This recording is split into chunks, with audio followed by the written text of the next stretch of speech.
Yeah. right? I had Yeah. to realize I laid that groundwork. I can't be mad at the building when I laid the groundwork. Mm, You see what I'm saying? listen, you preach it. Because that's what we talk about with mental health in the pathways. When you lay the pathway to consistently respond poorly, you have paved a pathway. And now we got to work at how Mhm. you create a new one. So it's kind of the same. Yeah, I'm on that journey. I posted a status not too long ago, probably the other day, and I pretty much said you got to re-meet me now. You, Hmm. you have to re-meet me now because those chapters you're living in are very old chapters from a very old book. Yeah. You know, and if you're not willing to meet me here, you don't know me. Mm. I just look familiar. That's it. You I know. like that one. So, uh, my next question to you would be: can you just turn off the therapist way of thinking when dealing with your partner? You kind of answered it earlier. I did, but I guess I don't always turn it all the way off when, or they take my direction, I guess, trying to be a supportive partner as I always use the word therapize. It's something that I use a lot with my friends, with family or whatever, like I have to therapize today. I ain't going to be available. And they'll say, stop trying to therapize me. Mm. And to what I say, I then say, well, don't be so therapizable. Like, you making it easy for me to There's switch back into that. there's a double responsibility in every Hmm. act between two people.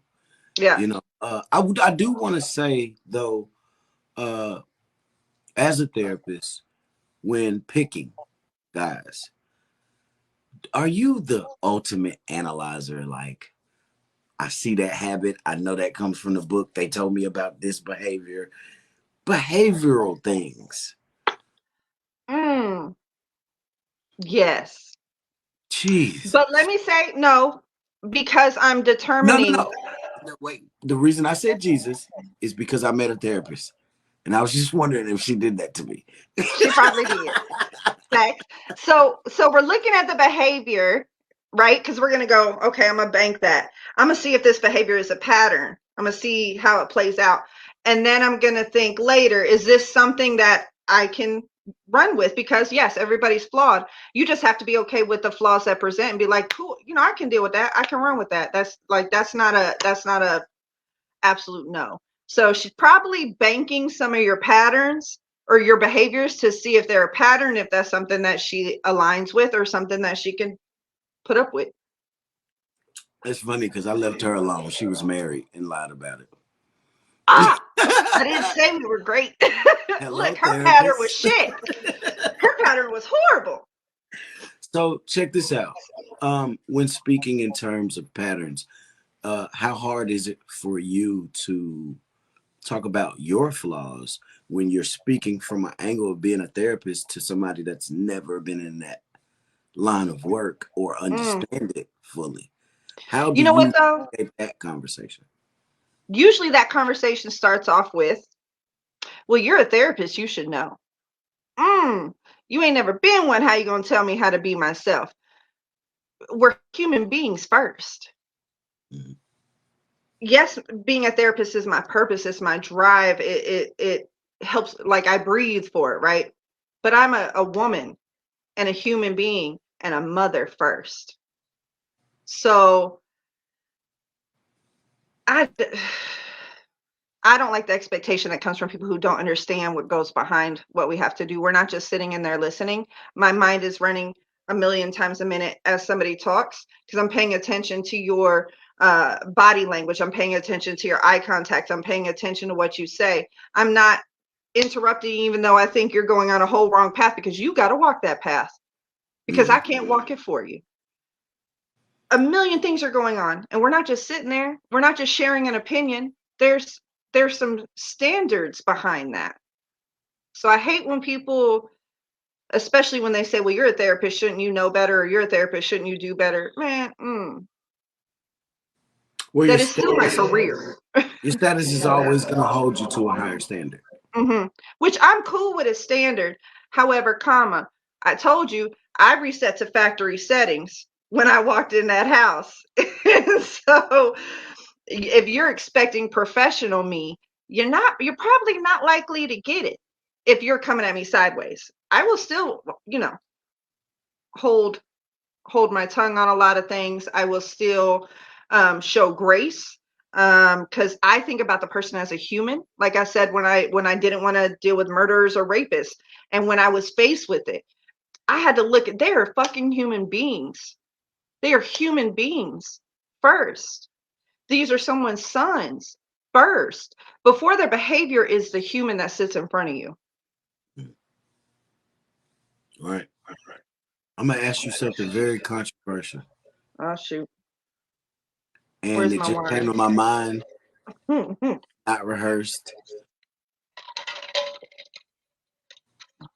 As a therapist, do you think R. Kelly needed therapy? Oh shit. Hell yeah. Hell Not yeah. wait, not just. Are you aware that he was abused? Yes. Okay, so you are aware Do of you that. know that there is a specific therapy out there? But wait, let me ask the specific question I wanted to ask. That was the Okay. precursor to everything I'm getting to. We're not advocating, but we're not dismissing his behavior at all in Right. this question. I want that to be very clear. Those are punishable crimes that should be punished for, Mhm. right? Mhm. I don't advocate in any way abusing a child in any kind of way, right? But I do often wonder if anybody considered that his mental health was trash Mhm. because of the previous trauma untreated. Do we I think think that they locking them away is rehabilitation? no. That's my question. No. Well, prison period isn't rehabilitation really. It's for the safety of the community, not for rehabilitation of the offender. Let's be honest. Um, there are programs. I worked in a residential when I dealt with the rapist, the kid that, and we didn't have proof. But I don't want to get into the story too much. It was a very heartbreaking situation that came about with it. I worked with him for a year, knowing that he was more than likely a predator. There had been some investigations on him, but no evidence. But more than likely, knowing he was a predator, knowing that he had more than likely been abused previously, young kid, only 14. Um, Worked with him for like a year and a half doing trauma-based therapy because I knew, it was in my gut. Like I knew, um, and my heart broke for him and a victim of a situation where I kept warning people it was going to happen, it was going to happen, it was going to happen. But there are programs. So I got him put, he wasn't safe to be in that facility anymore, but I got him put, there's facilities that are specific to perpetrators that have been abused before becoming a perpetrator. If I'm not saying, I don't know the statistics, but damn it, I'm gonna throw every resource I have at you. Had R. Kelly maybe gotten something, treatment for when he was sexually abused consistently, maybe there would have been a different outcome. He still might have liked to pee on bitches, but maybe he wouldn't have touched girls, little girls. I don't know.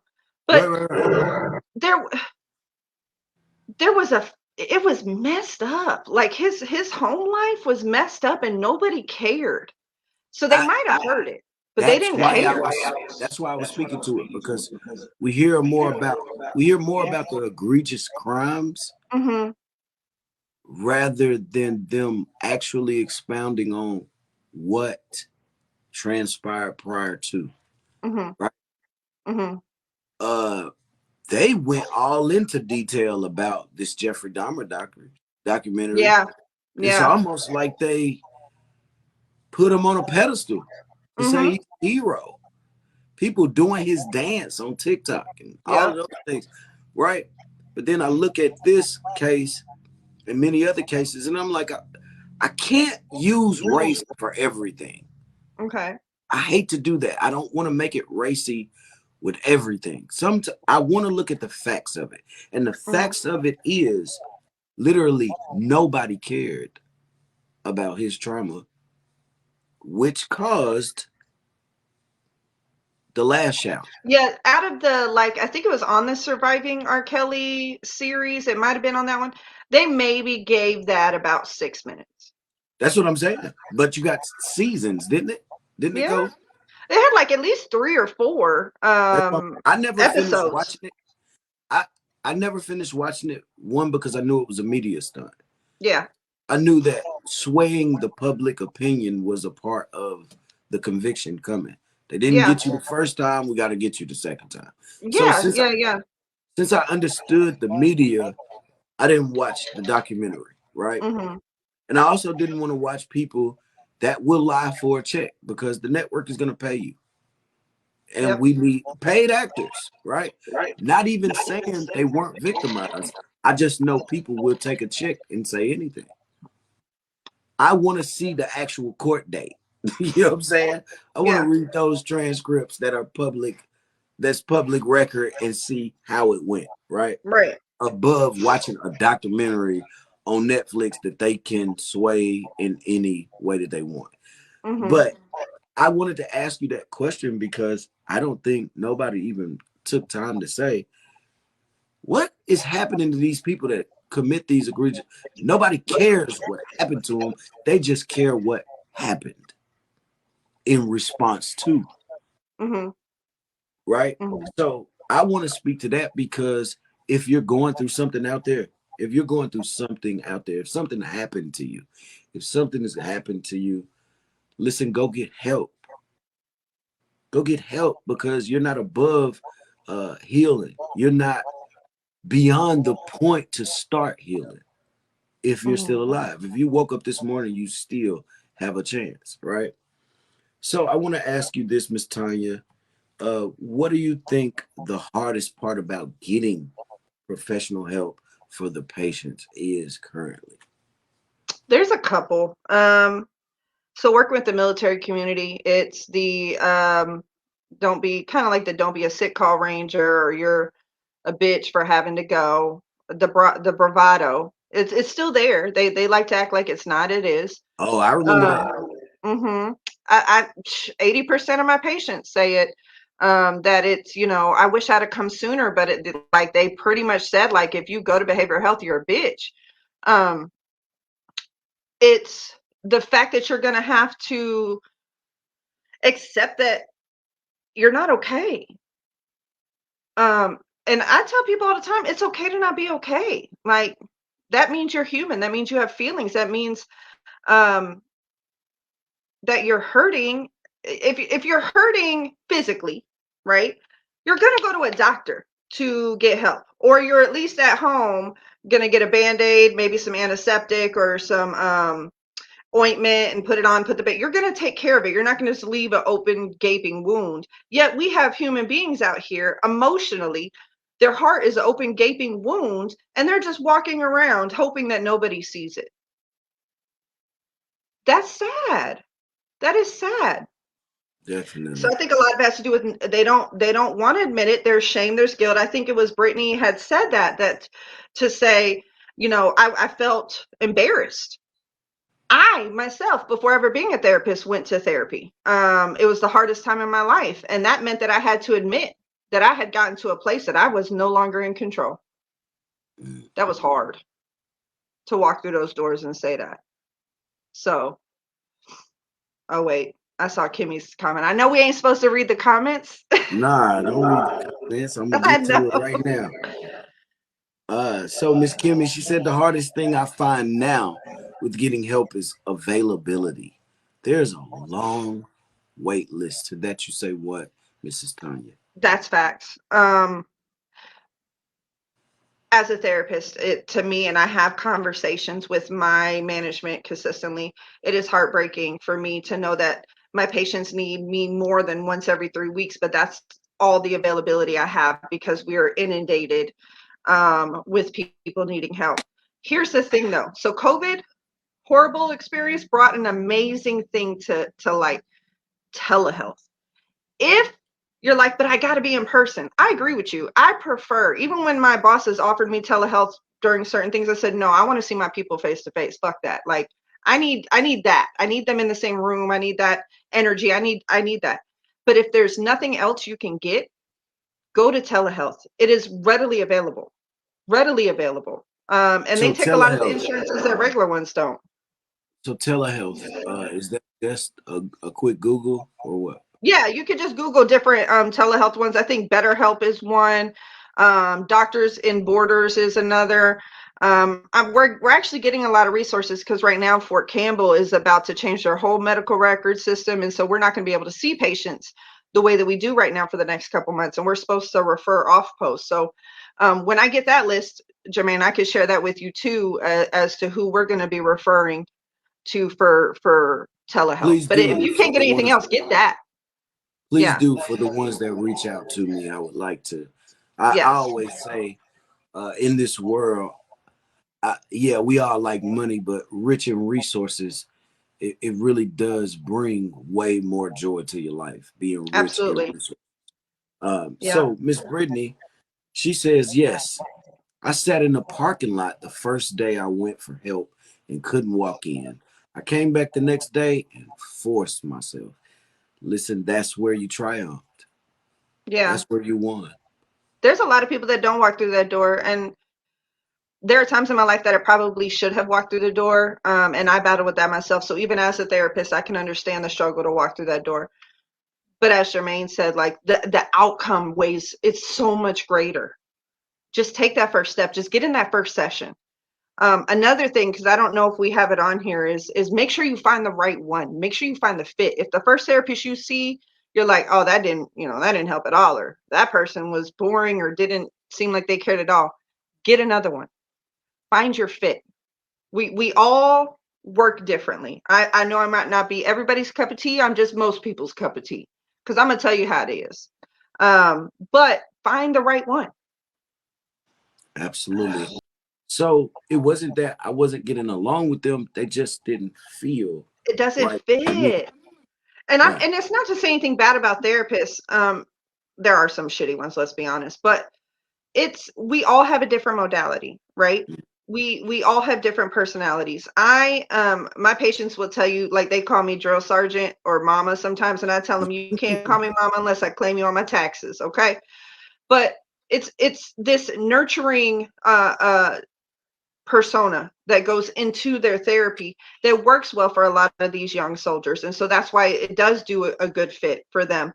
But there have been times that I've had to even change how I am just to get that person to see why therapy would benefit. But there's not a lot of therapists that are willing to change their modality or personality to connect, if that makes sense. A lot of people, a lot of therapists are really stuck in how they want to do things. We have different treatment modalities. We have different ways that we relay messages. So you just have to find the one that fits with you. And let me tell you this too. I tell a lot of my guys that see me plus someone else, and they'll go, Miss Tiny, they just don't get it. Are you telling them?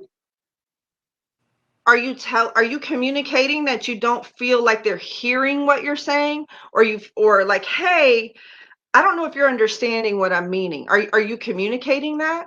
Because here's where we get into conflict resolution. How do you deal with this with management? Do you tell them like, hey, the message isn't relaying well? Can you explain it again? Are you doing that? So this gets to be a lesson that I get to use with them to say, if it's not the right therapist, have you had a conversation to say, this is what I need from you? Most of them are scared of it. Right. So Miss Brittany says you definitely know when you have the right therapist. Miss Kimmy, she says that's my issue now. I don't like change. I had a great one and she left. I did not like the new ones and still haven't found the one that works for me. I'm gonna tell you to be patient.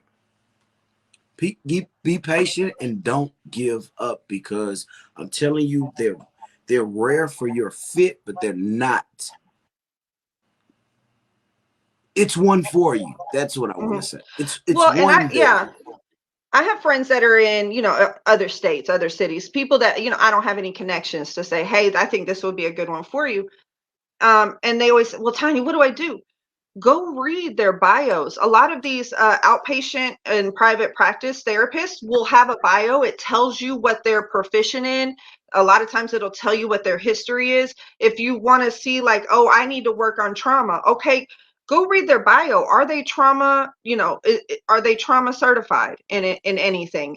Do they use CBT, which is cognitive behavioral therapy? It's the most evidence-based treatment to kind of like start the foundation of trauma work. If you're like, oh, I'll give you this one. A lot of folks, borderline personality disorder. That is a trauma-based, is birthed out of trauma in your childhood.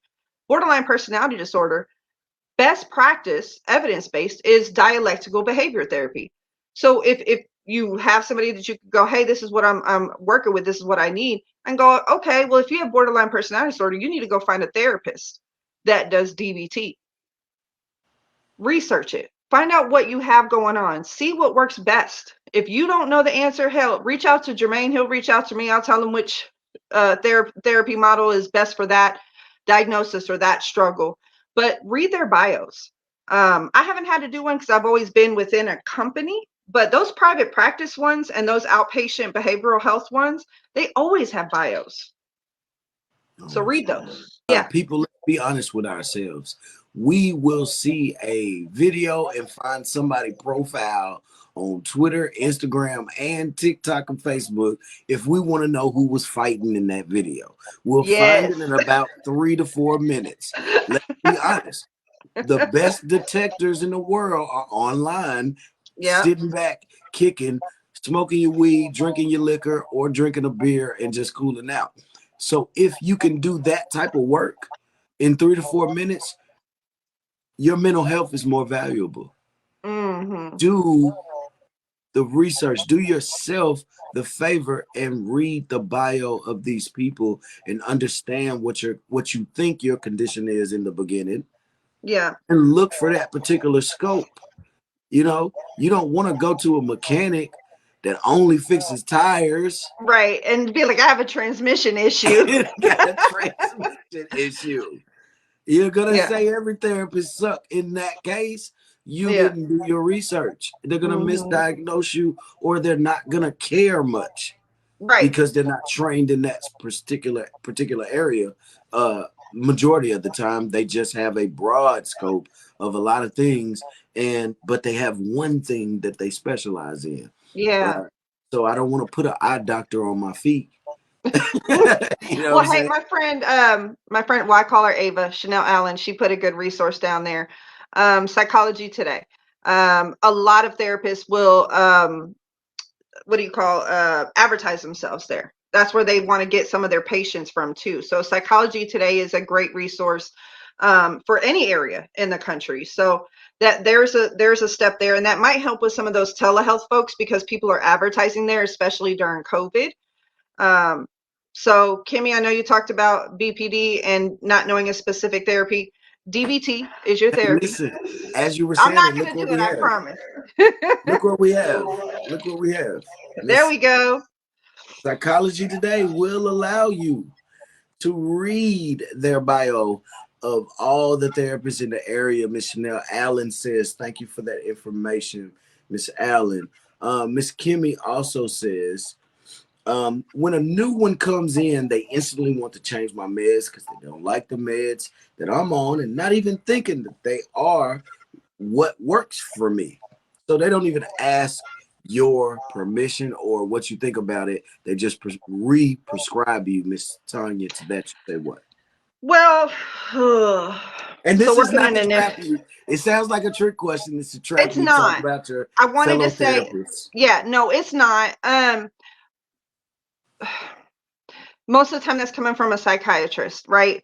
And I can't fault them. Let me say that I cannot fault them, because if I'm responsible for medication, which can cause life or death, let's be honest, or can cause serious liver damage, kidney damage, all sorts of internal organ issues. If I'm responsible for that, and I look at what a previous person put, and I don't agree, of course I would have a conversation with you to tell you why I don't agree, but I can somewhat understand that psychiatrist to say, if I'm going to put my name on this and it's your life in my hands, and I don't feel like that's best, like, let me tell you why. Of course, I want them to have a conversation with you, Kimmy. I'm sorry that they're not, but that's generally a psychiatrist saying, I'm not putting my license on that shit. That's not my type of medication regimen for this diagnosis. Again, though, and I know it's probably kind of hard with psychiatrists. They're only going to give you their 3 minutes, and they most of the time ain't going to explain themselves. But speak up, advocate for yourself. I beg people, please. I can advocate the best that I can for you and send emails, but what's really going to matter is when you're in the room with another professional. Please advocate for yourself. If they're not listening to you, speak up. Yeah, so I had made the comment about borderline personality disorder, Oh, which is, borderline personality yes, which disorder. is a diagnosis that often comes birthed out of childhood trauma. The specific therapy that's evidence-based to treat that is dialectical behavior therapy. Of course, there's lots of therapies, but that tends to be the one that's the most efficient. And so that's the type of therapist you want to look to see, someone who does DBT. DBT. Hmm. So there you have it. She said I spoke up and she dismissed herself as my doctor. That's them Said, psychiatrists for you. she said, but I don't want to constantly be doing trials with different medications. We I feel you, understand. Miss Kimmy. We feel you, Can Miss you follow the doctor that previously prescribed? I'd be like, where are you going? Let me hold up. Kimmy. Let me follow you. And now, so moving on to our final thing, Miss Tanya. Uh, I understand that friends and family, those are the people we love.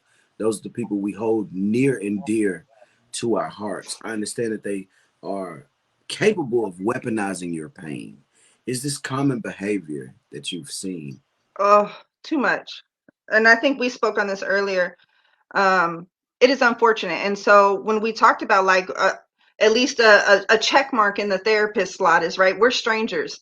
You telling us what's going on, we don't have any reason or even people we could talk to weaponize what you've said to us. But if you go and share that information with a friend or a family member, it happens way too often where they take that information and you guys fall out or you get into it, and they have now utilized that information that you've shared and they weaponize it against you. um, what Jermaine and I had talked about earlier is maybe that's at least a check mark in the therapist slot. At least you know we're not going to weaponize the information that you share with us. um, we talked about biases, but really it is a judgment free zone. Like what you tell us, I promise you I've heard worse or just as bad. And I've had to see it. I've had to look at pictures of it, videos of it. I did, I worked with Department of Children's Services for many years. I've seen some messed up stuff. I've had to sit on the boards where we look at the it was called SIP it, where we look at what is the evidence of sexual assaults and things like that. I promise you, nothing you tell me. Well, I ain't gonna lie. Sometimes they get my facial expressions. Sometimes they do throw me for a loop. Some things they say, and I'll tell them like, "Yo, that came out of left I was field." just about to ask the question. Don't Oh, I some tell it. shit make your body language change? So my body language doesn't. My good friend Ava can tell y'all. Even when we were in grad school, it's my face. My face is. I could be. I'll do like you're not gonna get me to say nothing out the our pocket, but my face. And my professors always be like, Tanya, you did perfect in that session, but your face. And I'm like, well, that's just gonna be part of my personality, I guess, because I lose control of this. And I tell them flat out when they be like, well, what's that face? Bro, you threw me for a loop. You threw me for a loop. How we get there? Have you ever had to diagnose somebody with a sex addiction? Yes. Addiction? Yeah. But what's crazy is To me, it's a myth. I think they just made up a definition, threw that shit in the book. I'm talking about the sex addiction where you have to prescribe medication. yeah. It was actually a That's a teenager real though. thing. It's a real thing. To the point where he was masturbating the skin off of his penis. Like his penis was so raw. Yeah.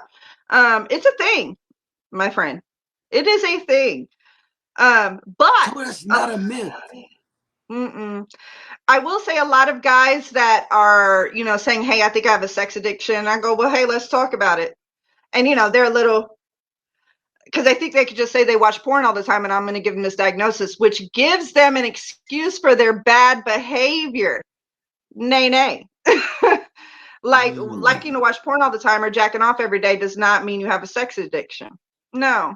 A lot of times they're looking for an excuse for their poor behavior.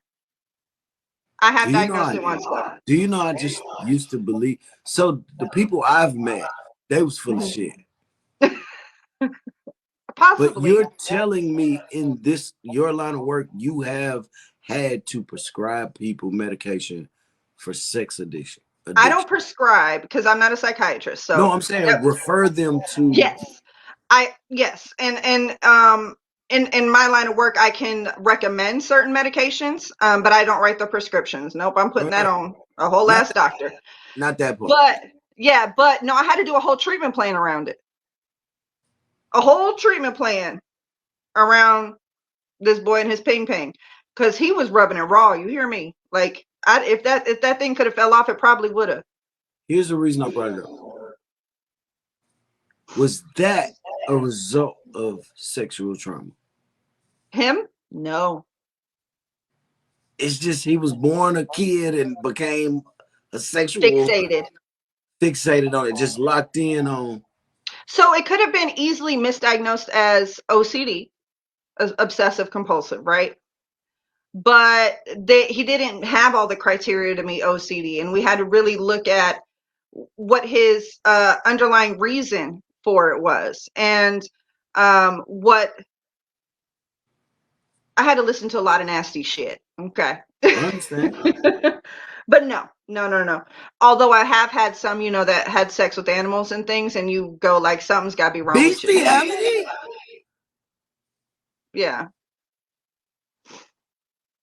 You said you've been doing it 17 years, so I can 17 imagine. years. There's not a lot you can say to me that I have not heard. It's just, it doesn't register in my mind because it's not my lane. Right. And I It's don't. not very common. But I'm going to tell you this. I look forward to speaking to these people one day on my show. Yeah. Not on this level, but on a much higher level, on a bigger stage, to Yeah. help those that need help in that lane. I want the outreach and the impact, not to judge them, but literally to say, this is how I got help. I didn't Yeah. even know I had a problem. You know what I'm saying? Mm-hmm. Any weird thing that people call weird, you know what I'm saying? I just real deal thought it was fake. People made excuses for their sex drive and things of that nature. Oh, they did. Yeah, trust. They're, like I said, a lot of times they wanted to have it as an excuse for their cheating, or their poor behavior, for their womanizing. I've not in 17 years had a woman tell me she had a sex addiction. Some of them have some high sex drives, but I've never had a woman come in and say, I think I have a sex addiction. It was only women that told me. Hey, I've not had a woman do it. I've had children and males. So are we speaking to the fact that women have not walked in there and took accountability for their actions again? You happen to put that in my mouth. I didn't say that. In 17 years, you've never seen a woman take full accountability for being a sex addict? Because we know they exist. They probably do. I'm not I saying know they they don't. do. I'm sure they do. That it's not in the book for nothing. Exactly. But that was just a little jokey joke. I wanted to touch on that because as funny as it may sound in this, we crack the jokes, I real deal thought it was a myth. I didn't think sex addict was a real thing. I just thought they were matching with people that didn't have the sex drive. A high sex drive. That's it. I get it. It makes sense. Or the socially awkward that can't attract the person to have sex with. We know no, we have a different. We have a social communication disorder for that. That's the thing too. That's a thing. There's a lot of diagnoses that y'all probably never hear of, and they keep expanding it. Like I just got the DSM-5 TR. So like there's this whole expansion to the book that I just learned 5 years ago that I got to learn. And the book is like, I don't know, it's in my office. It's super thick. So there's always diagnoses coming because they got to overdo it. They do. Yeah, completely. It's no different with the regulations in the military. See? They changed something and shifted thinking they want you to learn it in 2 days. Yes. That's why it's in my office, because I'm like, hold on. Yeah. Flip through my book. I ain't taking it home. But also it's been a great show. Yeah. You've given us a wealth of knowledge. I hope that those that missed it run it back and take their time with what they've learned from you today, because I, for one, I feel blessed to even have you in my presence, Aw. to give us, your wealth of knowledge. I feel blessed that we're able to connect with people that can relate to something like this, and I hope that it translated to those that it needed to translate to, so that they can start applying um, something into their lives to get help or either continue their journey of healing. Right? Mm-hmm. This is what I do it for. Miss Caitlin Rockwell says, "Hey, girl." Ooh. Hey, girl. I'll show it to you so you know it's real. Thanks. So we have some satisfied customers indeed that really appreciate you being here, much like I do. And I want to thank you, Miss Tanya, for blessing me with your time and patience. This is the Jermaine Hall Show, ladies and gentlemen. We have Miss Tanya. I like to say Miss Tanya, the therapist, in the building, blessing us with her wealth of knowledge. I want to say thank you once again, 1,000 times, for sharing space with us and building with us. Anytime you want to come back, if there's something you want to share with us, maybe it's just something you think that we don't know and we need to know, please reach out to me. I'll be happy to have you here. I'm always interested. I'm always here to help. Even if you have a behind the scenes question, you know how to reach me. I do. And You make sure to have tell that. everybody if they have a question or if they need resources. Like I said, I'm gonna when I get to work tomorrow, I have the list of the ones that we're gonna be utilizing for our soldiers. So I will send that to Jermaine. But if you have a question and you really just don't know where to go, actually have a few of my therapists on here with me. So shout out to Caitlin and Ava. Some of my other therapists are on here with me. So if you Blessings, have a Miss question, Caitlin and Ava. We love yeah, y'all. Thank if you. I don't know the answer, I will find the answer and I will relay it back. So please, don't give up. Hey, I'd like to have all of y'all on here at once. Oh Lord, that's a whole time. Okay. I like it.